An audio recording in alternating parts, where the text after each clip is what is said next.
નમો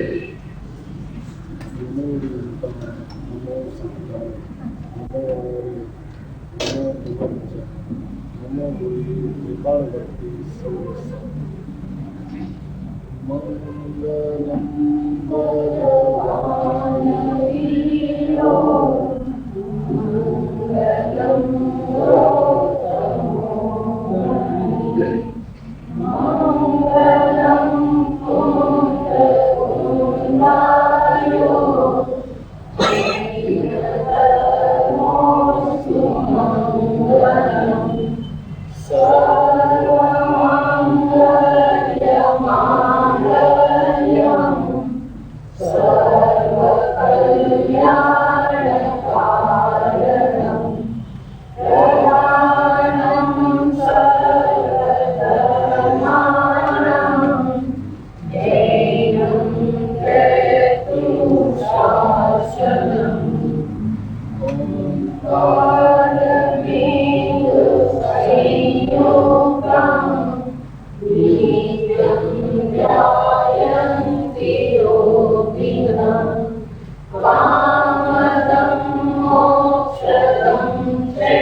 ગ્રંથાધિરાજ સમયસાર પરમાગમની જયસેન આચાર્ય દેવક્રત તાત્પર્ય વૃત્તિ ટીકાને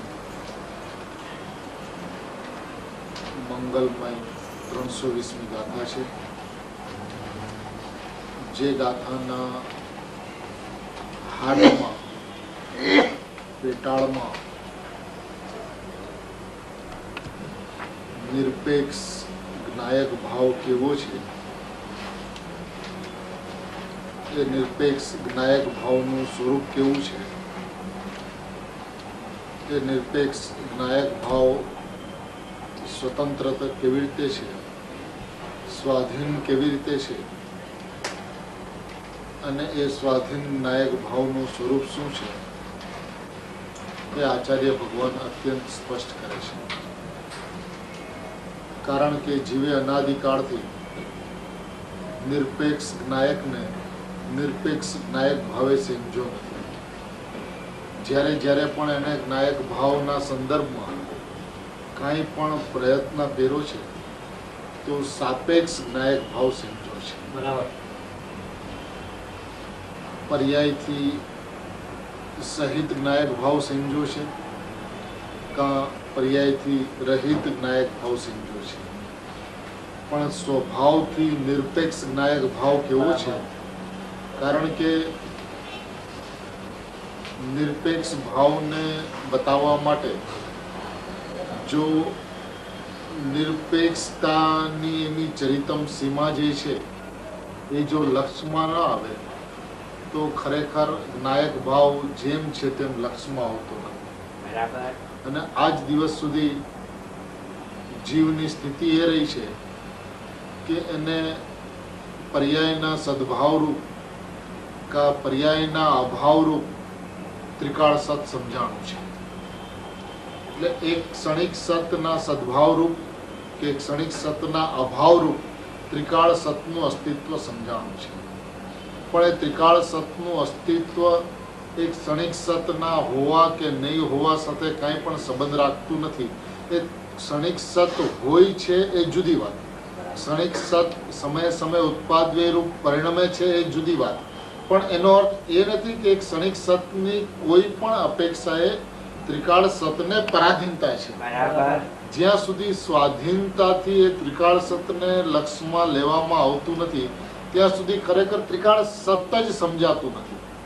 ત્રિકાળ સત જ્યાં સુધી ન સમજાય, ત્રિકાળ સતની સ્વરૂપની વ્યવસ્થા સ્વાધીનતાથી, સ્વતંત્રતાથી, સંપૂર્ણતાથી ન સમજાય ત્યાં સુધી ખરેખર એક નાયક ભાવ જેવો છે તેવો જ્ઞાન શ્રદ્ધાની અંદરમાં આવતો નથી. જ્યાં સુધી નાયક ભાવ સ્વભાવથી લક્ષમાં આવતો નથી ત્યાં સુધી શું થાય છે કે એક નાયક ભાવની ચર્ચા તો થાય છે, એક નાયક ભાવ છે એવું સમજાય તો છે, પણ એક નાયક ભાવ ખરેખર કેવો નાયક ભાવ છે એટલે કે એ સતની ચર્ચા કરતો હોવા છતાં પણ, ત્રિકાળ સતની ચર્ચા કરતો હોવા છતાં પણ એ ખરેખર ક્ષણિક સતની અંદરમાં જ રેમા કરે છે. કારણ કે જ્યારે એ કહે છે કે પર્યાયના અભાવરૂપ જ્ઞાયક છે ત્યારે એના જ્ઞાનની અંદરમાં પર્યાય જ રમે છે, દ્રવ્ય ભાવ રમતો જ નથી. જ્યાં સુધી દ્રવ્ય ભાવથી ન રમે, દ્રવ્ય ભાવથી ન સમજાય, દ્રવ્ય ભાવથી એની નિરપેક્ષતાની સિદ્ધિ જ્યાં સુધી એના જ્ઞાન શ્રદ્ધાની અંદરમાં આવતી નથી ત્યાં સુધી એને સમજાતું નથી કે એ ખરેખર જે નાયક ભાવ છે એ પરિણામથી શૂન્ય છે કે નહીં. જે નાયક ભાવ પરિણામથી શૂન્ય છે એ નાયક ભાવને પરિણામથી શૂન્ય કહીને આચાર્ય ભગવાને એક એવી સીમા બતાવી છે કે જેની અંદરમાં તમારે પરિણામની ચર્ચા જ ન કરવી પડે. જો પરિણામની ચર્ચા કરીને નાયક ભાવને સમજવો હોય તો જીવને અનાદિકાળથી પરિણામની અંદરમાં પરિણામ ઊભા છે. હવે નાયક ભાવની ચર્ચા કરતા પણ જો પરિણામ ઊભા રહે છે તો નાયક ભાવ ઊભો રહેતો નથી. અને એક નાયક ભાવ ઊભો નહીં રહેવાને કારણે એક નાયકના ગમે તેટલા વિચાર કરે છે, ચિંતન કરે છે, મનન કરે છે, પણ એક નાયકની નિરપેક્ષતાની જે મહિમા જે છે, એની ગરિમા જે છે, એની ગુણગાથા જે છે એવો ભાવ જ ઉત્પન્ન નથી થતો કે જેની અંદરમાં માત્ર નાયક ભાવ એના જ્ઞાનની અંદરમાં જામી રહ્યા. કારણ કે નાયક ભાવની અંદરમાં જામવું એક વાત છે અને નાયક ભાવની પર્યાયથી રહિત છે એવી વાત કરવી એક વાત છે. જીવને પર્યાય સાપેક્ષ જ નાયક ભાવ દેખાણો છે. પર્યાય સાપેક્ષ કહેતા માત્ર સહિતની વાત નહીં, રહિતની વાત કરે તો પણ એને પર્યાય સાપેક્ષ નાયક ભાવ દેખાય છે. હવે આ ગાથા એ વાત સમજવા યોગ્ય છે કે આ ગાથાની અંદરમાં સત્તા નથી સમજાવવી.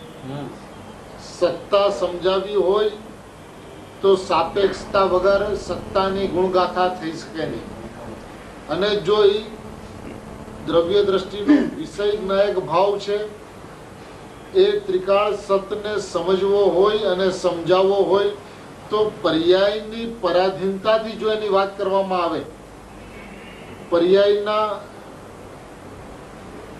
હોવાપણાથી, પર્યાયના થવાપણાથી રહિત નાયક ભાવ છે એવી જો પર્યાયની ચર્ચા કરવામાં આવે તો ખરેખર જેને સાચા અર્થમાં દ્રવ્યાર્થિક નહીં કહેવાય છે, સાચા અર્થમાં જેને દ્રવ્યાર્થિક નહીં કહેવાય છે એ દ્રવ્યાર્થિક નહીંનો જન્મ થતો નથી.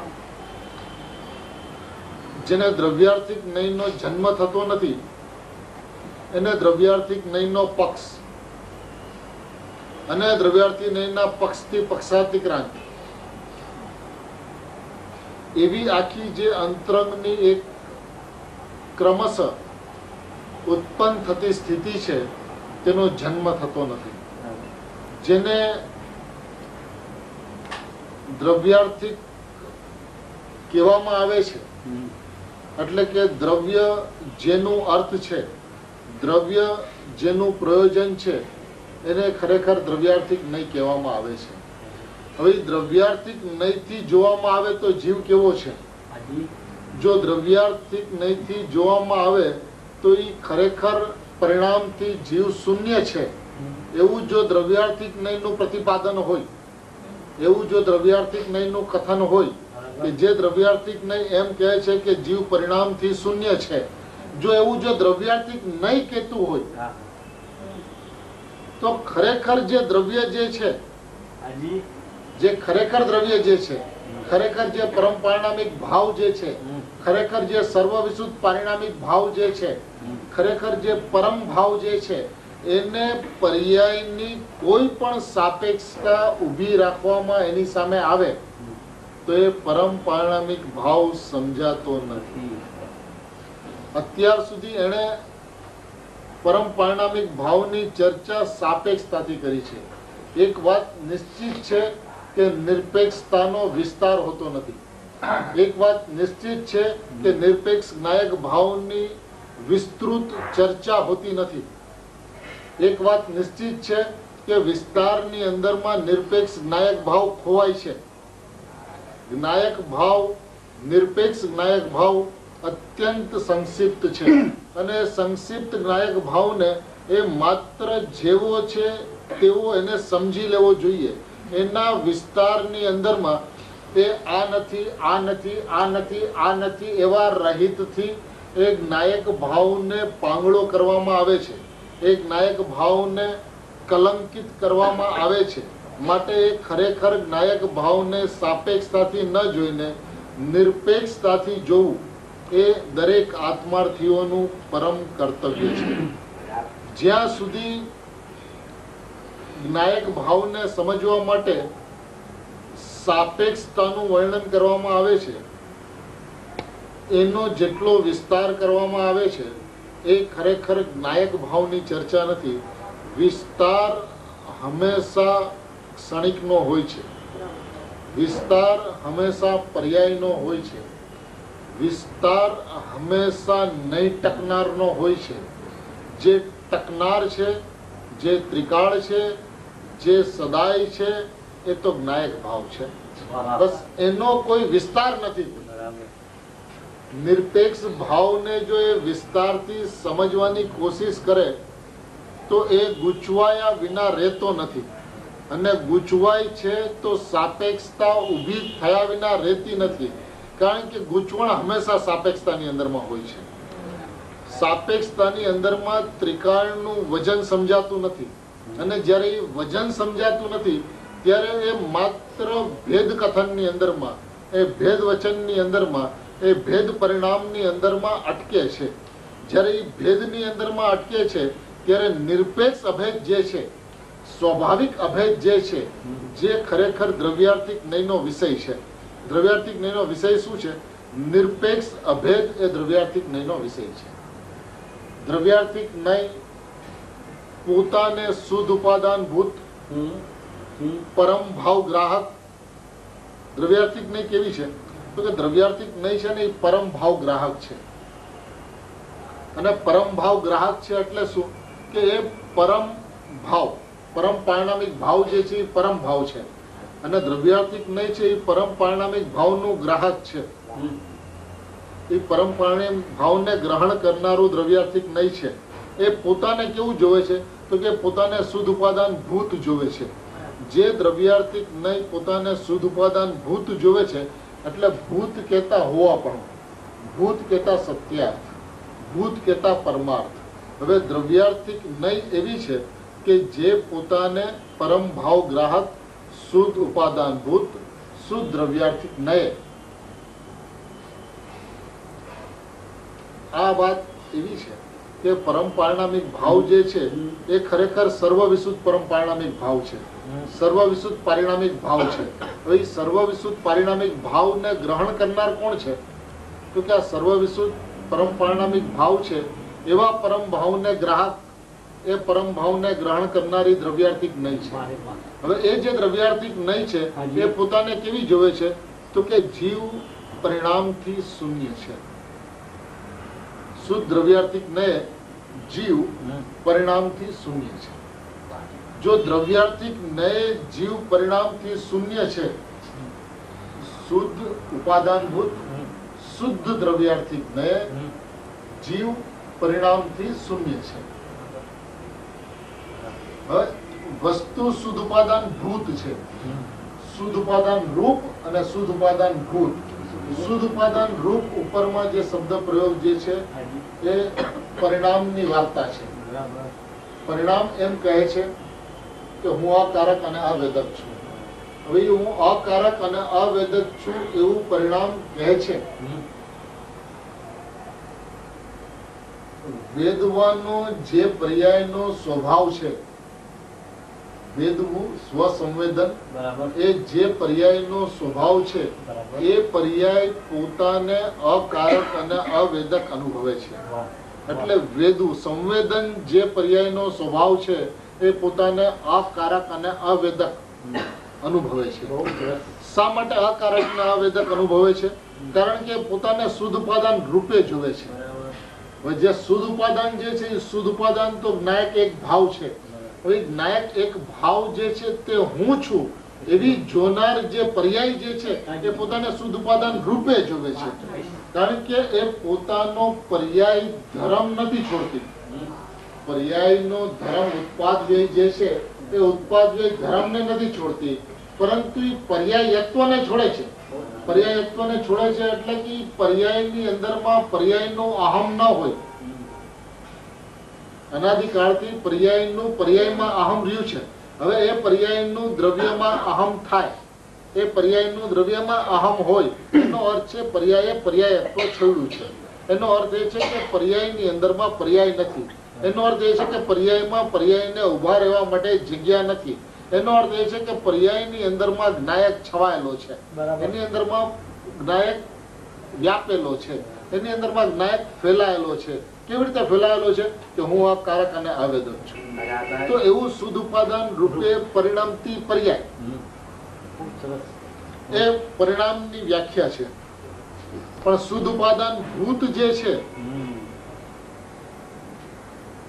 એ દ્રવ્યનો સ્વાભાવિક અભેદ ભાવ છે. કારણ કે દ્રવ્ય સ્વાભાવિક રીતે જ અભેદ રહેતી વસ્તુ છે.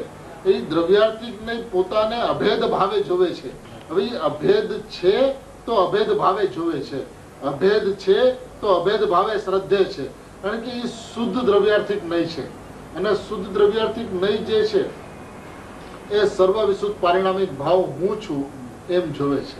હવે જયારે એમ જોવે છે ત્યારે એની અંદરમાં શું શું નથી એ જોવે તો એમ છે કે હું પરમ પારિણામિક ભાવ છું. એ જોવે તો એમ છે કે સર્વ વિશુદ્ધ પારિણામિક ભાવ હું છું. એમ જોનારી જે દ્રવ્યાર્થિક નહીં જે છે એ દ્રવ્યાર્થિક નહીં એમ કહે છે કે જીવ પરિણામથી શૂન્ય છે. હવે પરિણામથી શૂન્ય છે એમ તો દ્રવ્યાર્થિક નહીં કે છે. જે શુદ્ધ દ્રવ્યાર્થિક નહીં છે એનો સ્વર એ છે, એનો ધ્વનિ એ છે કે હું પરિણામથી શૂન્ય છું. હવે વાસ્તવિકતા એ છે કે ખરેખર તો નયનો જન્મ અનુભવ જ્ઞાનમાં થાય છે. જ્ઞાનનો જન્મ જ અનુભવ જ્ઞાનમાં થાય છે. એટલે હજી જેને નય જ્ઞાન ઉત્પન્ન થયું નથી એવો જે આત્માર્થી જે છે એ જયારે માત્ર દ્રવ્ય એનું પ્રયોજન છે, માત્ર જ્ઞાયક ભાવ જેનો અર્થ છે એવા ભાવે પરિણમે છે. તો કેવી રીતે પરિણમે છે? સર્વ વિશુદ્ધ પારિણામિક. હું સર્વ વિશુદ્ધ. સર્વનો અર્થ સર્વથા અને સર્વદા. સર્વથા અને સર્વદા, સર્વથા અને સર્વદા, સર્વદા કહેતા ત્રિકાળ અને સર્વથા કહેતા સર્વથા, સર્વથા અને સર્વદા વિશુદ્ધ પારિણામિક, ત્રિકાળ શુદ્ધ પારિણામિક ભાવ તે હું છું. એવું દ્રવ્યાર્થિક ને અભેદ ભાવે, એ અભેદ ભાવે નાયકને જુએ છે. એક નાયકની અંદરમાં પર્યાયનો ખંડ કે ગુણનો ખંડ એ આવરણ છે. એવું સકલ નિરાવરણ જે છે, એવો જે નાયક ભાવ જે છે એ દ્રવ્યાર્થિક નહીં એમ કે છે, શુદ્ધ દ્રવ્યાર્થિક નહીં એમ કે છે કે હું એવો નાયક એક ભાવ છું, હું નાયક એક ભાવ છું, હું અભેદ નાયક એક ભાવ છું, હું નિરપેક્ષ નાયક અભેદ ભાવ છું. જે પોતાને નિરપેક્ષ અભેદ ભાવે જોવે છે એ ખરેખર પોતાને પરિણામથી શૂન્ય જોવે છે. હવે જે પરિણામથી શૂન્ય જોવે છે તો હવે જે નાયક ભાવ પરિણામથી શૂન્ય છે એમની અંદરમાં સહિત રહિતની ચર્ચાને અવકાશ નથી. કારણ કે જે પરિણામથી શૂન્ય છે, હવે પરિણામથી શબ્દ પ્રયોગ એવી રીતે છે, શુદ્ધ ઉપાદાનભૂત શુદ્ધ દ્રવ્યાર્થિક નય જીવ પરિણામથી શૂન્ય છે. હવે જીવ પરિણામથી શૂન્ય છે, શુદ્ધ દ્રવ્યાર્થિક નય આ વાતને આચાર્ય ભગવાન સાબિત કરે છે કે શુદ્ધ દ્રવ્યાર્થિક નય જીવ પરિણામથી શૂન્ય છે. હવે જે જીવ પરિણામથી શૂન્ય છે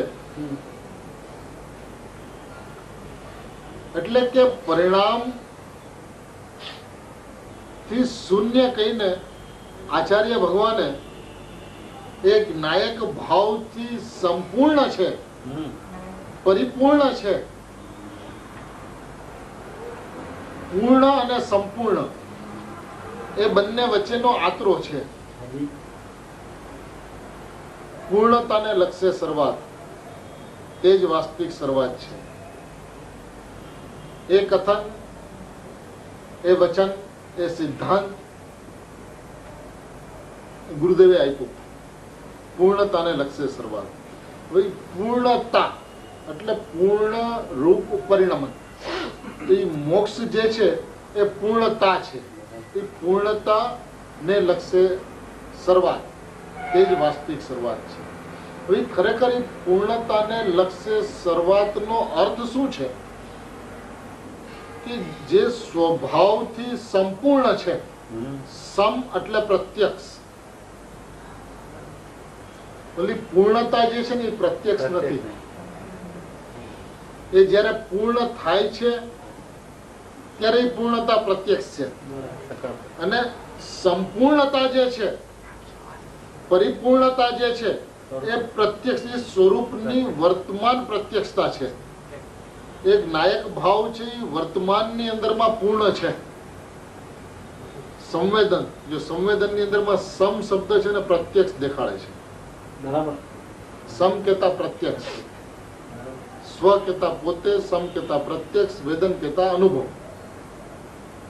તો સમ નો અર્થ પ્રત્યક્ષ છે. એવી રીતે સંપૂર્ણતા, તો એ સંપૂર્ણતાની અંદરમાં પ્રત્યક્ષ પૂર્ણતા.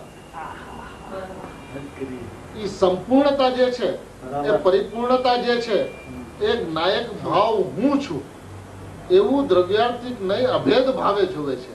હવે દ્રવ્યાર્થિક નયની અંદરમાં જ્યારે પોતે પોતાને પરિણામથી શૂન્ય જોવે છે એટલે પરિણામથી રહિતની ચર્ચાને કોઈ અવકાશ જતો નથી. જે પોતાને પરિણામથી શૂન્ય જોવે છે તો એની પરિણામથી રહિત, પરિણામથી રહિત, પરિણામથી રહિત એવી સાપેક્ષતા નાયક ભાવને એ જોતું નથી. સાપેક્ષતાથી, કારણ કે સાપેક્ષતાથી જ્યારે નાયક ભાવને જોવે છે ત્યારે ખરેખર નાયક ભાવની જે નિરપેક્ષતા જે છે, નાયક ભાવની પરિપૂર્ણતા જે છે, નાયક ભાવની સંપૂર્ણતા જે છે એ સંપૂર્ણતા પ્રત્યક્ષ છે. એવું એનું જે વજન જે છે, એવું એનું જે વેઇટ જે છે, એવો એની ઉપરનો એક ધારો લોખંડી ચટ્ટાનની જે ગરિમા જે છે એ નિરપેક્ષતા વગર એ પર્યાયની સાપેક્ષતાની અંદરમાં નાયક ભાવને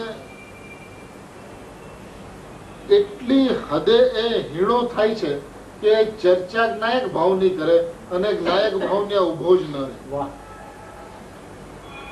પર્યાય જ ઉભું રહે અને પર્યાયમાં જ ઉભો રહે એવી સ્થિતિ સાપેક્ષતાની અંદરમાં હોય છે. અહીંયા ચર્ચા નિરપેક્ષતાની છે. ચર્ચા સ્વાભાવિક વસ્તુ વ્યવસ્થાની છે. એ સ્વાભાવિક વસ્તુ વ્યવસ્થા કેવી રીતે છે તો કે નેત્ર છે તેમ જ્ઞાયક છે. વાહ. બસ એનાથી વધારે ચર્ચા નથી. જેમ નેત્ર છે તેમ જ્ઞાયક છે. હવે નેત્ર કરતા નથી,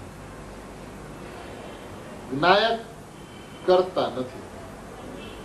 નેત્ર અનુભવ રૂપે વેદતું નથી, જ્ઞાયક અનુભવ રૂપે વેદતું નથી.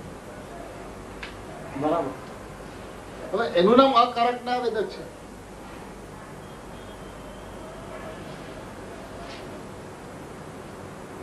કરવું અને વેદવું એ નેત્રનો સ્વભાવ નથી.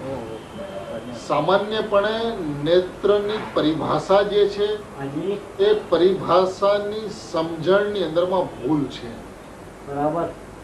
કે નેત્રની અંદરમાં કરવાની અને વેદવાની ક્રિયા નથી. ક્રિયા નથી. હવે નેત્રની અંદરમાં ક્રિયા નથી. હવે કઈ ક્રિયા નથી?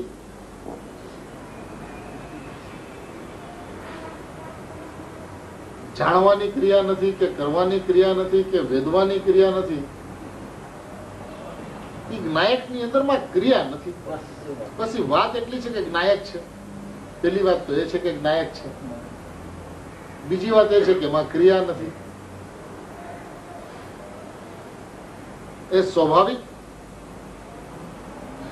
અકારક અને અવેદક છે. હવે એની અંદરમાં જેમ નેત્ર અને અગ્નિ એની જેવી ભિન્નતા છે કે ભાઈ નેત્ર કરતું નથી. કોને કરતું નથી? અગ્નિને કરતું નથી. તો ભાઈ અગ્નિને કરતું નથી એ વાત જીવને જેટલી આસાનીથી સમજાઈ જાય છે એટલી આસાનીથી જ્ઞાયક પર્યાયને કરતું નથી એ સમજાવવું જોઈએ. કારણ કે નેત્ર અને અગ્નિ સર્વતા ભિન્ન છે. બરાબર. દ્રવ્ય અને પર્યાય સર્વતા ભિન્ન છે.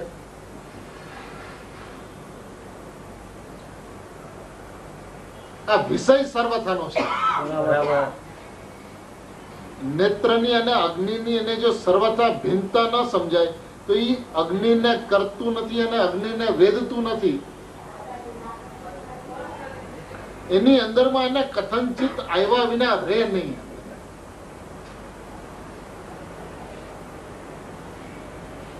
એ તો નેત્ર અને અગ્નિ સર્વથા ભિન્ન છે. જ્ઞાયક અને પરિણામ સર્વથા ભિન્ન છે. એ પરિણામને કરતું નથી અને પરિણામને અનુભવ રૂપે વેદતું નથી. કોની માફક? તો કે અગ્નિના કિસ્સાની અંદરમાં સંધુકર્ણની માફક, સંધુકર્ણ કરનાર પુરુષની માફક, અને વેદનની અંદરમાં તપેલા લોખંડના પિંડની માફક. અને અહીંયા તો કે પર્યાય પર્યાયને કરે છે એ માફક અને પર્યાય પર્યાયને વેદે છે એ માફક. વાત તો ચક્ષુની સાથે અગ્નિ અને અગ્નિની સાથે અગ્નિને કરનાર કોક અને અગ્નિને વેદનાર કોક એવી મર્યાદા છે દ્રષ્ટાંતની. બરાબર. મર્યાદા છે. પણ જ્ઞાયક થી જો જોવામાં આવે તો જ્ઞાયક છે એ કરતું નથી અને વેદતું નથી. જ્ઞાયક કરતા નથી અને વેદક નથી. હવે એવો જ્ઞાયકનો સ્વભાવ છે અને એ સહજ સ્વભાવ છે. પછી કોને કરતો નથી? તો કે જે સર્વથા ભિન્ન પર્યાય છે એને એ કરતો નથી. બરાબર. કોને વેદતો નથી? તો કે સર્વથા ભિન્ન પર્યાય જે છે એને અનુભવ રૂપે વેદતો નથી. હવે આવું કોની માફક? તો કે પર્યાય પર્યાયને કરે છે એ માફક અને પર્યાય પર્યાયને અનુભવ રૂપે વેદે છે એ માફક. પર્યાય પર્યાયને કરે છે અને પર્યાય પર્યાયને વેદે છે. બરાબર.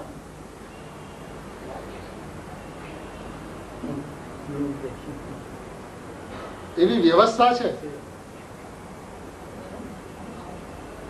પણ જ્ઞાયક એને કરતો નથી. જ્ઞાયક સ્વભાવથી અકારક છે, જેમ નેત્ર સ્વભાવથી અકારક છે, નેત્ર સ્વભાવથી અવેદક છે, એમ જ્ઞાયક સ્વભાવથી અકારક અને અવેદક છે. આ વ્યવસ્થા સ્વભાવથી છે. અકારક અને અવેદક વ્યવસ્થા સ્વભાવથી છે. એ પર્યાયથી અકારક છે, પર્યાયનો અકારક છે, એ પર્યાયનો અવેદક છે, એ પર્યાયથી અવેદક છે, એમ નથી. એ કરવું અને વેદવું એ પર્યાયનો સ્વભાવ છે. કારણ કે સટકારક જે છે એ પર્યાયના સટકારક પર્યાયની અંદરમાં છે. હવે પર્યાયના સટકારક પર્યાયની અંદરમાં છે, તો પર્યાયનું કર્તા કર્મ વ્યવસ્થા પર્યાયની અંદરમાં છે. હવે જે પર્યાયની વ્યવસ્થા પર્યાયની અંદરમાં છે એને જ્ઞાયક શા માટે કરે? શા માટે હસ્તક્ષેપ કરે? શું કામ હસ્તક્ષેપ કરે? કયા પ્રયોજનથી હસ્તક્ષેપ કરે? બરાબર. એની વ્યવસ્થા નથી. કારણ કે જે સ્વભાવથી અકારક છે, જે સ્વભાવથી અવેદક છે, હવે એ પર્યાયને વેદે અથવા તો પર્યાય જ્ઞાયકને વેદે. અહીંયા માફકની અંદરમાં પર્યાય પર્યાયને કરે છે એ માફક, અને પર્યાય પર્યાયને વેદે છે એ માફક. એનો અર્થ સ્પષ્ટ એ છે કે જ્ઞાયક પર્યાયને વેદતું નથી, અને પર્યાય જ્ઞાયક જેમ પર્યાય પર્યાયને વેદે છે એમ પર્યાય જ્ઞાયકને વેદતું નથી.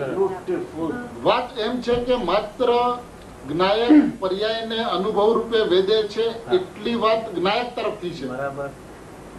પણ પર્યાયથી જો જોવામાં આવે તો એ પર્યાય પર્યાયને અનુભવ રૂપે વેદે છે, પર્યાય પર્યાયને જ્ઞાયક રૂપે વેદે છે. એટલે કે પર્યાય પર્યાયના રચેલા જ્ઞાયકને અનુભવ રૂપે વેદે છે, પણ એ ત્રિકાળ જ્ઞાયકને પર્યાય પણ વેદતી નથી. જેમ જ્ઞાયક પર્યાયને વેદતું નથી એમ પર્યાય જ્ઞાયકને વેદતું નથી. જેમ પર્યાય પર્યાયનો કરતા છે એમ પર્યાયનો જ્ઞાયક અકર્તા છે. એટલે જ્ઞાયક જે સ્વભાવથી અકર્તા છે એ ત્રિકાળ અકર્તા છે, એ અવેદક છે, એ સ્વભાવથી અવેદક છે. હવે એનું અકારકપણું અને અવેદકપણું સ્વભાવથી હોવાને કારણે અને પર્યાયની અંદરમાં પર્યાયનો કર્તા કર્મ પર્યાય સ્વભાવથી હોવાને કારણે, પર્યાયની અંદરમાં વેદન સ્વભાવ પર્યાયનો પર્યાયથી હોવાને કારણે એને પણ એટલી જ જ્ઞાયકની અપેક્ષા નથી. માત્ર જ્ઞાયકને પર્યાયનું વેદન નથી, અને જ્ઞાયકને પર્યાયનો અનુભવ નથી, અને જ્ઞાયક પર્યાયનો કરતા નથી એટલી વાત જ્ઞાયક તરફથી છે નાસ્તિરૂપ. પણ પર્યાયથી જો જોવામાં આવે તો શું છે? એને પર્યાયનો આત્મા અકર્તા છે એમ કેવું શા માટે પડે? એ પર્યાયનો કરતા પર્યાય છે, એ જ્ઞાયક અકર્તા છે, એ પર્યાય પર્યાયને વેદે છે. એ પર્યાય એમ કહે છે કે જ્ઞાયકનું વેદન થતું નથી. એ જ્ઞાયક પરિણામનો કરતા નથી. આ સ્વાભાવિક સ્થિતિ છે, કારણ કે એ પણ એક સમયનું સત છે. એ અહેતુક સત છે. એ અહેતુક સત છે તો એનું કોઈ પ્રયોજન નથી, એનો કોઈ હેતુ નથી, એને કોઈ કરનાર નથી. પર્યાયના સત્કારકો સ્વતંત્ર છે. હા, સ્વતંત્ર છે. પર્યાયના સત્કારકો પર્યાયમાં છે. એ વ્યક્તિરૂપ એટલે કે પરિણમન રૂપ વ્યવસ્થા પર્યાયની પર્યાયમાં છે. પર્યાય પર્યાયને વેદે છે. પછી એવા જુદી છે કે વિકલ્પ નથી એ સમયની અંદરમાં, અને નિર્વિકલ્પ અવસ્થાની અંદરમાં હું અકારક ને હું અવેદક છે એવું શુદ્ધ ઉપાદાન રૂપ એનું પરિણમન છે. પણ એ શુદ્ધ ઉપાદાન રૂપ પરિણમન એ પોતાના રૂપને છોડીને નથી, એટલે ઉત્પાદ વ્યયના ધર્મને છોડીને પરિણમન નથી.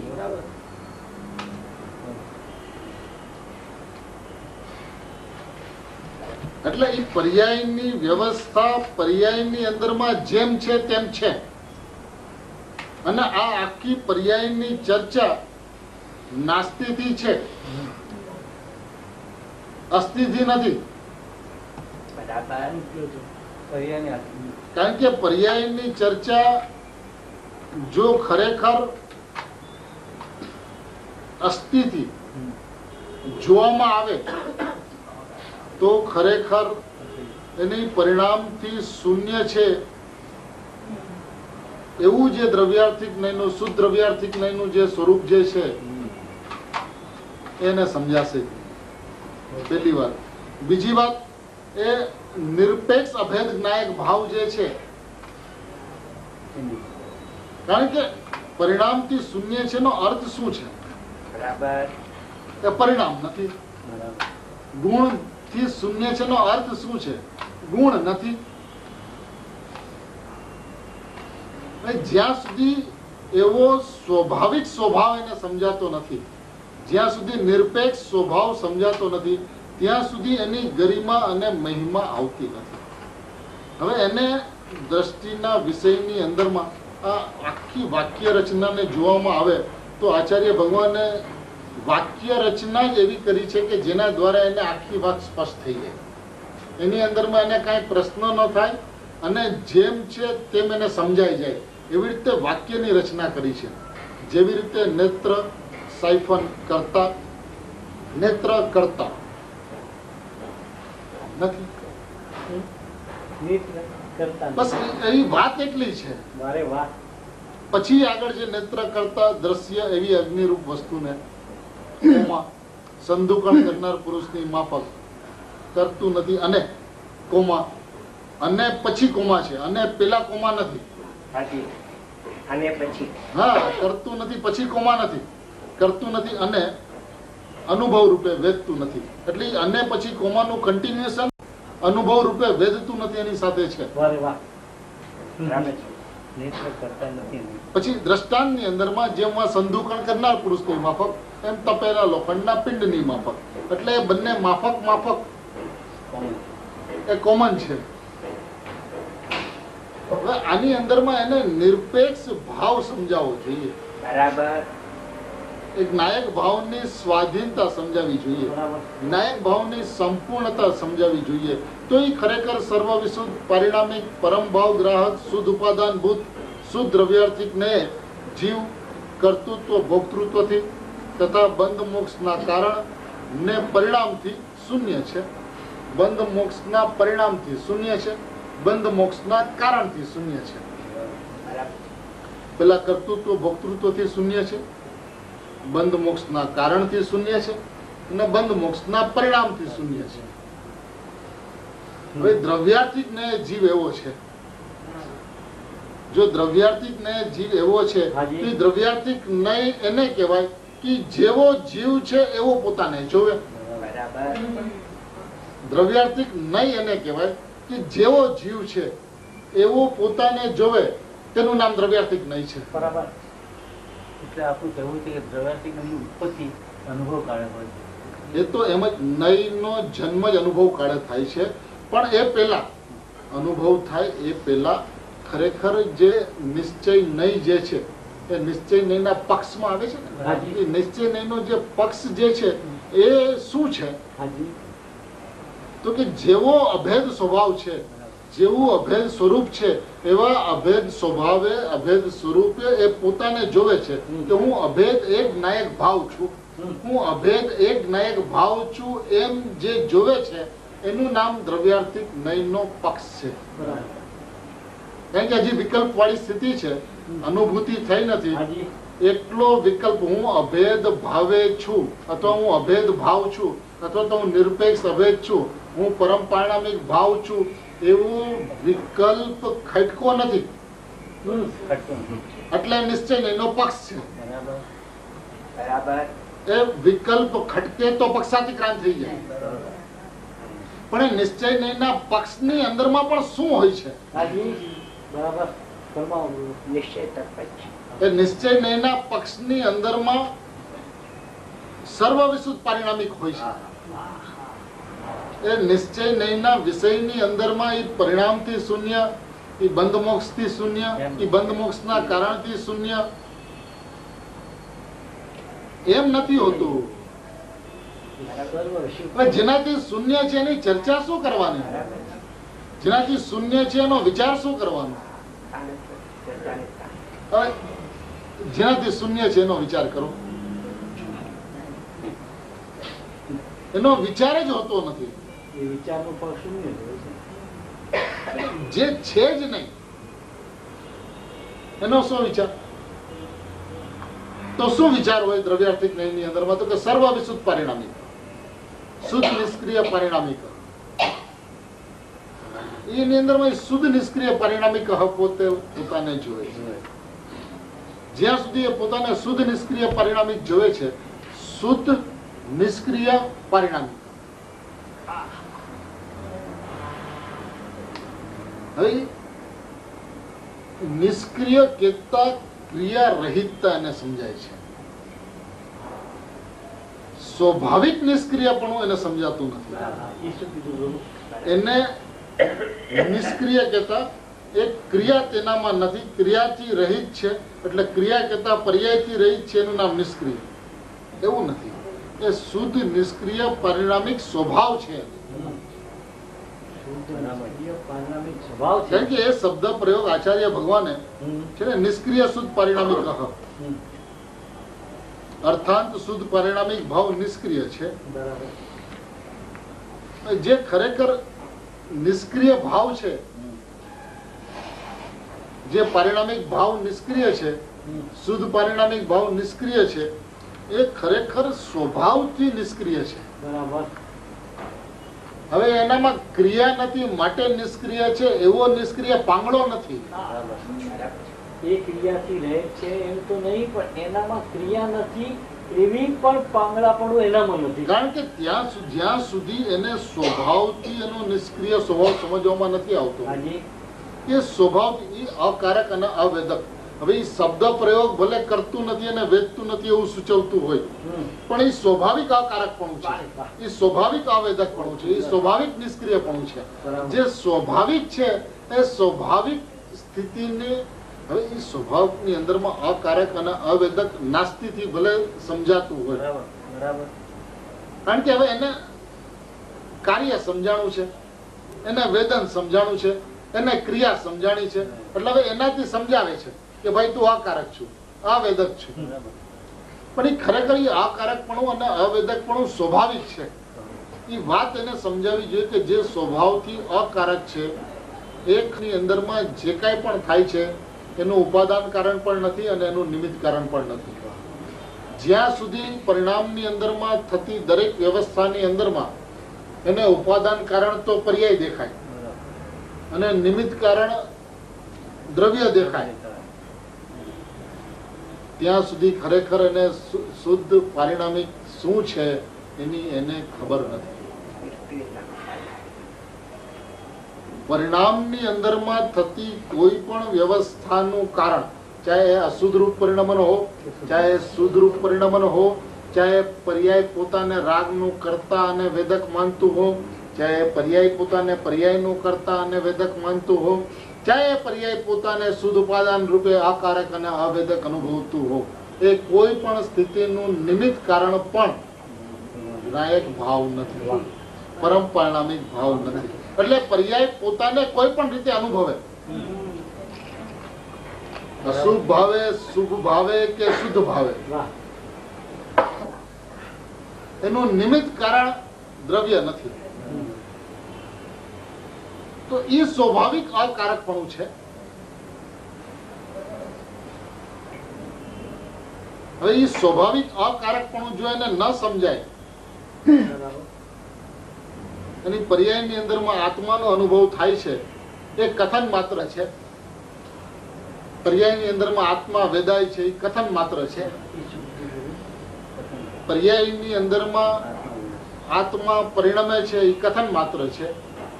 એવું કઈ છે તો નહીં. જે પર્યાયની અંદરમાં સ્પર્શાતું નથી, જે પર્યાયની અંદરમાં આવતું નથી, જે પર્યાયની અંદરમાં વેદાતું નથી, એને પર્યાયમાં વેદાય છે, અનુભવાય છે એમ કેવું, એ બધું કથન માત્ર છે. પછી ભલે અનુભવની અંદરમાં કથન નથી, તો એ અનુભવની જે સ્થિતિ છે એ સ્થિતિની અંદરમાં જેમ હો તેમ હો.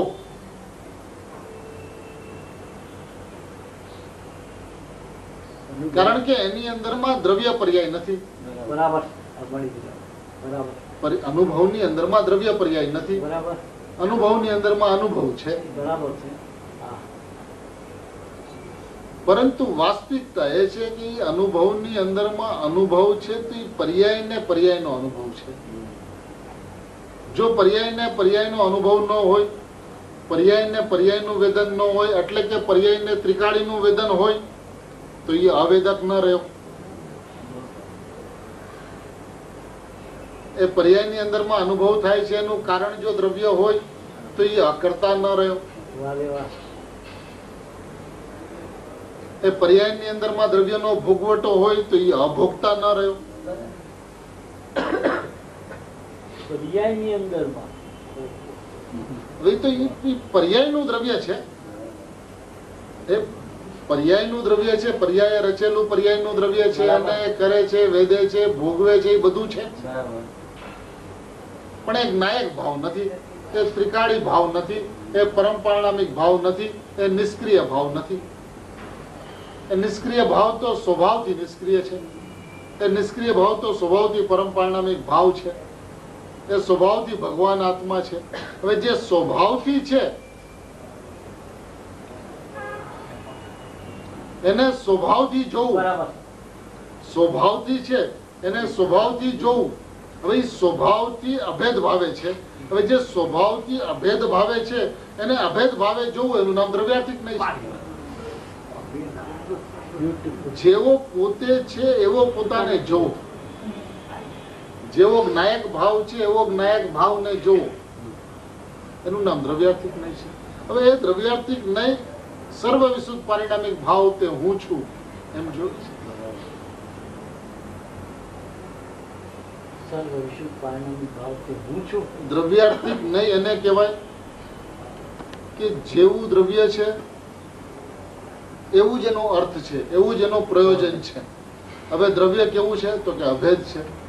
દ્રવ્ય કેવું છે તો કે એક છે. દ્રવ્ય કેવું છે તો કે સર્વ વિશુદ્ધ પારિણામિક છે. દ્રવ્ય કેવું છે તો કે પરમ પારિણામિક ભાવ છે. દ્રવ્ય કેવું છે તો કે જે સકલ નિરાવરણ છે. તો હવે એવો જે દ્રવ્ય ભાવ જે છે, એવો જે દ્રવ્યનો સ્વભાવ છે, એવો જે આત્મભાવ જે છે, એ આત્મભાવ તે હું છું, એનું નામ શુદ્ધ દ્રવ્યાર્થિક નહીં છે. બરાબર. અહીંયા આચાર્ય ભગવાને દ્રવ્યાર્થિક નયની આગળ શુદ્ધ શબ્દ ઉપાડ્યો બરાબર. અને પરમ ભાવ ગ્રાહક શુદ્ધ ઉપાદાન ભૂત શુદ્ધ દ્રવ્યાર્થિક નય. દ્રવ્યાર્થિક નયની અંદરમાં પણ શુદ્ધ દ્રવ્યાર્થિક નય કીધું. અને એ શુદ્ધ દ્રવ્યાર્થિક નય શબ્દની પેલા શુદ્ધ ઉપાદાન ભૂત કીધું. શુદ્ધ ઉપાદાન ભૂત શુદ્ધ દ્રવ્યાર્થિક નય. હવે શુદ્ધ ઉપાદાન ભૂત અને શુદ્ધ દ્રવ્યાર્થિક નય એટલું વજન આપવાનું પ્રયોજન શું છે? એનો હેતુ છે. હાજી. એ હેતુ શું છે? શુદ્ધ દ્રવ્યાર્થિક નયની વ્યવસ્થા એ છે કે જેવો નાયક ભાવ છે, અભેદ ભાવ છે, એક ભાવ છે, તે હું છું, એની અસ્થિતિ દ્રવ્યાર્થિક નય પોતાને જોવે છે. બરાબર. ને નાસ્તિથી શું જોવે છે? દ્રવ્યાર્થિક નયની અંદરમાં કોની નાસ્તિ છે? બરાબર. દ્રવ્યાર્થિક નયની અંદરમાં શું નથી? તો કે પરિણામ નથી. પરિણામ નથી. હવે ક્યાં પરિણામ નથી? તો કે બંધ મોક્ષના નથી. ઠીક, બંધ મોક્ષના પરિણામ નથી, પણ એ બંધ મોક્ષનું કારણ તો છે ને કે ભાઈ પરિણામ જ નથી. તે બંધ મોક્ષના પરિણામ અને બંધ મોક્ષનું કારણ એ વાત ક્યારે છે ભાઈ? જ્યારે ક્રિયા નથી ત્યારે કઈ ક્રિયા નથી એવો ક્યાં પ્રશ્ન ઉભો રહે છે? જ્યાં ક્રિયા જ નથી. હવે એની અંદરમાં એ જાણવાની ક્રિયા, ભલે કરવાની ક્રિયા નથી, ચાલે, પણ જાણવાની ક્રિયા તો છે ને. અરે ભાઈ ક્રિયા નથી, બહુ સુંદર. કઈ ક્રિયા નથી એ વાત તું રેવા દે ના. આહા. કઈ ક્રિયા નથી એમ કહીને જાણવાની ક્રિયા તો છે ને, એવો તારો પર્યાયનો પક્ષ પ્રભુ રેવા દે. જીવનાથ કરતું નથી અને વેદતું નથી એટલી વાત કરીને આખી સમસ્ત ક્રિયાનો નિષેધવામાં આવી છે. અને એ ખરેખર નિષેધવા જેવી છે. ક્રિયા નિષેધવા જેવી છે. કારણ કે જે સ્વભાવની અંદરમાં નથી એનો નિષેધ આવવો જોઈએ. એ નિષેધ આવે તો એ સ્વભાવની વિધિમાં આવે. એને એટલું સમજાવવું જોઈએ કે નિષેધ પણ એક વ્યવસ્થા છે. શું વ્યવસ્થા? તો કે વિધિ નિષેધની વ્યવસ્થા છે. બરાબર. વિધિ નિષેધની વ્યવસ્થા છે અને જેવું સ્વરૂપ છે એવું એ વિધિ છે. અને એવા સ્વરૂપના વિચારને ઓળંગી જવું, એવા સ્વરૂપના વિચારનું ખટકવું એ અનુભવ છે. પરિણામથી શૂન્ય છે એ વિધિ નિષેધ છે. શુદ્ધ પરિણામિક ભાવ છે, શુદ્ધ પરિણામિક ભાવ છું એ વિધિ છે. પણ એ વિધિ પણ અનુભવ નથી. એ શુદ્ધ પરિણામિક ભાવ છું એ ખટકે તો એને ઓળંગી જાય, એને વ્યતિક્રમી જાય, પક્ષાતિક્રાંત થઈ જાય. એટલે વિધિ નિષેધની અંદરમાં જેનાથી શૂન્ય છે એનો એકવાર વિચાર કરી લે.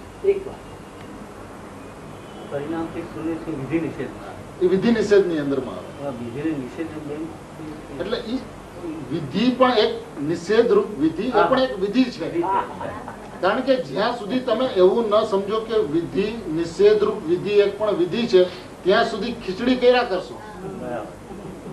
એકવાર ખબર પડે કે ભાઈ શીરાની વિધિ આ છે, તો આ છોડીને બાકી કાંઈ પણ વિધિએ શીરો થઈ શકતો નથી. તો એ નિષેધ એ પણ એક વિધિ છે. કારણ કે જીવને જેનો જેનો નિષેધ કરવામાં આવ્યો છે એનો હેતુ એ છે કે એની જ હંમેશા પ્રીતિ રહી છે. એટલે એનો નિર્દયતાથી નિષેધ જ્યાં સુધી આવતો નથી, બિલકુલ મને એ હાથનું કંપન ન થવું જોઈએ. વિધિ નિષેધની વાત કરે તો એને કંપન, હાથ કાપવો ન જોઈએ. નિર્દયતાથી એ નિષેધ કરે, બિલકુલ દયા રાખ્યા વિના. એ નિષેધની વિધિ છે. એ વિધિ નિષેધ છે. હવે એ વિધિ નિષેધ જેને પાકું થાય છે કે પરિણામથી શૂન્ય છે, બંધ મોક્ષથી શૂન્ય છે, બંધ મોક્ષના કારણથી શૂન્ય છે. એટલે એની ત્રણની અંદરમાં શું આવ્યું? બંધ મોક્ષનું કારણ, બંધ મોક્ષ અને બંધ મોક્ષના પરિણામ. બરાબર. હવે ત્રણ વાતની અંદરમાં એક વખત વિચારવામાં આવે કે એની અંદરમાં શું શું કવર અપ થઈ જાય છે, કઈ કઈ વાત એની અંદરમાં સમજાઈ જાય છે. તો કે ઉદય ભાવ જે છે, ઉદય ભાવ એ બંધ ભાવ છે. ઉપસમ, સયોપસમ જે છે એ મોક્ષના કારણ ભાવ છે. અને એક સાહિક ભાવ જે છે એ મોક્ષ છે. ઉદય ભાવ છે એ બંધ ભાવ છે. ઉપસમ અને સયોપસમ જે છે એ મોક્ષના કારણરૂપ ભાવ છે. અને એક સાહિક ભાવ જે છે એ મોક્ષ છે. તો મોક્ષ, મોક્ષના કારણ અને ઉદય ભાવ, બંધ ભાવ. બંધ ભાવ, બંધના મોક્ષના કારણરૂપ ભાવ અને મોક્ષ ભાવ, એનાથી એ શૂન્ય છે. તો વિધિ નિષેધની અંદરમાં ચારેય ભાવ નીકળી ગયા. વિધિ નિષેધની અંદરમાં ચારેય ભાવ નીકળી ગયા. ભાઈ ચારેય ભાવ નીકળી ગયા ત્યારે વિધિની અંદરમાં આવે છે. એ કયો ભાવ છે? તો તે પરમ પરિણામિક ભાવ છે, એ નિષ્ક્રિય ભાવ છે, એ સ્વાભાવિક ભાવ છે, એ જ્ઞાયક ભાવ છે, એ ભગવાન આત્મા છે, એ સર્વ વિશુદ્ધ પરિણામિક ભાવ છે. એ સર્વ વિશુદ્ધ પરિણામિક ભાવ જે છે એ જ્યારે એને સમજાય છે તો એ ભાવ ચાર ભાવ જેવો ભાવ નથી. કારણ કે ચાર ભાવ જે છે ને એ નિષેધરૂપ ભાવ છે અને આ ભાવ જે છે ને એ હોવારૂપ ભાવ છે. ઓલા ચાર ભાવ છે એ થવારૂપ ભાવ છે અને આ એક ભાવ જે છે એ ત્રિકાળ હોવારૂપ ભાવ છે. તો જે થવારૂપ ભાવ જે છે એનાથી હું શૂન્ય છું. થવારૂપ ભાવથી શૂન્ય છું. અને થવારૂપ ભાવ જેમાં થાય છે, શેમાં થાય છે? પરિણામની અંદરમાં. એટલે એ પરિણામથી પણ શૂન્ય છું. એટલે પરિણામની જે વાત છે ને એ નાસ્તીની અંદરમાં જાય છે. એ વિધિ નિષેધમાંથી જાય છે. જ્યાં સુધી પરિણામથી જ્ઞાયક, પરિણામથી રહિત જ્ઞાયક, પરિણામથી રહિત જ્ઞાયક એને દ્રષ્ટિનો વિષય સમજાય છે, હજી ખરેખર તો વિધિ નિષેધ છે. બરાબર exactly. વિધિ જે છે હમ. એ તો વિશુદ્ધ પર- એ વિધિની અંદરમાં જ્યાં સુધી ના આવે બરાબર. ત્યાં સુધી એ સાપેક્ષતાની અંદરમાં રમતો, આહા. પર્યાયની સાપેક્ષતાની અંદરમાં રમતો, બરાબર. પર્યાયને આગળ કરતો, પર્યાયમાં અહમ રાખતું પરિણમન છે. પર્યાયની અંદરમાં પર્યાય ઊભી રહે છે, પર્યાયની અંદરમાં પર્યાય ઊભી રહે છે. જ્યાં સુધી પર્યાયથી રહિત જ્ઞાયક, પર્યાયથી રહિત જ્ઞાયક, ત્યાં સુધી પર્યાયની અંદરમાં પર્યાય છે. એ વિધિ નિષેધ છે, વિધિ નથી. એટલે હજી વિધિની બહાર છે, એટલે કે દ્રવ્યાર્થિક નૈતિક બહાર છે. જ્યાં સુધી એમ કે છે કે પર્યાયથી રહિત જ્ઞાયક. વિધિ નિષેધમાં પણ પર્યાયમાં હમ પણ છે. એટલે એનો એક વાત નિર્દયતાથી જયારે નિષેધ કરે છે, હમ. કોઈ પણ મમત્વ રાખ્યા વગર આ ક્રિયા, કોઈ પણ ક્રિયા, ચાહે કર્તા કર્મ અધિકારની અંદરમાં આપેલી જ્ઞાનની ક્રિયા હોય, ચાહે શરૂઆતની ગાથાઓની અંદરમાં જાણનાર જણાય છે એવી ગાથાઓ હોય, કોઈ પણ ક્રિયા, કોઈ પણ પ્રકાર એ ક્રિયા માત્રનો નિષેધ. એનાથી એ શૂન્ય છે, એ વાત એને સમજાવવી જોઈએ. બરાબર. જ્યાં સુધી એવા પરિણામથી શૂન્ય છે એવો જ્ઞાયક ભાવ એને સમજાતો નથી, ત્યાં સુધી એ જ્ઞાયક ભાવ પરિપૂર્ણ છે, જ્ઞાયક ભાવ અભેદ ભાવે છે. કારણ કે એ અભેદની અંદરમાં કોઈ પણ ખંડ નથી, એ અભેદની અંદરમાં કોઈ પણ ભેદ નથી, એ અભેદની અંદરમાં ગુણ પર્યાયની ચર્ચા નથી. બરાબર. એ અભેદની અંદરમાં જો ગુણની ચર્ચા કરે છે તો એ ભેદ છે, પર્યાયની ચર્ચા કરે છે તો એ ભેદ છે. એ ખરેખર આવરણ છે. જ્યાં સુધી એને કર્મ આવરણ દેખાય છે ત્યાં સુધી ખરેખર એ મુમુક્ષુતાની ભૂમિકાની બહાર છે. જ્યારે એને ગુણ અને પર્યાય આવરણ દેખાય, શું કીધું પ્રભુ? જ્યાં સુધી એને સામાન્યપણે જીવોની નિરાવરણ શબ્દનો અર્થ પર્યાય એને પર્યાય આવરણ દેખાતું નથી. એ નિરાવરણનો અર્થ કર્મ એને આવરણ છે એવું લે છે. એમ જ લે છે. સાચી વાત. એ કર્મ એને આવરણ છે, જીવને કર્મ આવરણ છે. જે ભિન્ન દ્રવ્ય, સર્વતા ભિન્ન દ્રવ્ય. એ આવરણ કેવી રીતે? ભાઈ અહીંયા તો જે સર્વતા ભિન્ન જે છે, અંતરંગ અંતરંગમાં સર્વતા ભિન્ન, એ એને આવરણ છે. અંતરંગમાં સર્વથા ભિન્ન, ઈ એને આવરણ કરે. હજી વધારે સૂક્ષ્મ અંતરંગની અંદરમાં આવરણ, જે ગુણની જે ચર્ચાઓ જે છે એ હજી આવરણ છે. જ્ઞાન તે આત્મા, દર્શન તે આત્મા, ચારિત્ર તે આત્મા, એ આવરણ છે. કારણ કે એ ભેદ સ્વરૂપ વસ્તુને બતાવે છે. વારે વાર. જેની અંદરમાં ભેદ જ નથી એવા ભેદ સ્વરૂપ જ્ઞાન તે આત્મા, તો એ ભેદ સ્વરૂપ વસ્તુ દેખાડે છે. વસ્તુ તો અભેદ છે, એ આવરણ નથી. નિરપેક્ષ અભેદ છે. તો એ જે ભેદથી જે અભેદને બતાવે છે એ આવરણ છે. ઢાંકે છે. છે ને અહીંયા ભાઈ, અહીંયા માત્ર દ્રષ્ટિ જ નહીં પરંતુ સાહિક જ્ઞાન પણ નિશ્ચયથી કર્મોનું અકારક તેમજ અવેદક છે. હવે અહીંયા પણ કર્મો એટલે જળ કર્મ લેવામાં આવે છે. તો કર્મ કહેતા અહીંયા કાર્યનો આકારક ના આવેદક છે એમ વાત છે. કર્મ કેતા કર્મ કહેતા કાર્યનો આકારક ના આવેદક છે, ક્રિયાનો આકારક ના આવેદક છે. બરાબર છે. ભાઈ એને ઈ જે વાત જ્યાંથી કરવામાં આવે છે તે વાત ત્યાંથી એને સમજવી જોઈએ નિશ્ચયથી. એક તો પરમ પારણામિક ભાવની વાત કરે, સાહિક જ્ઞાનની વાત કરે, એ નિશ્ચયથી વાત કરે, અને એ જળ કર્મોથી રહિત છે. એ જળ કર્મોનો આકારક ને આવેદક છે. આખી પરિભાષાઓ પલટાવી નાખવામાં આવી.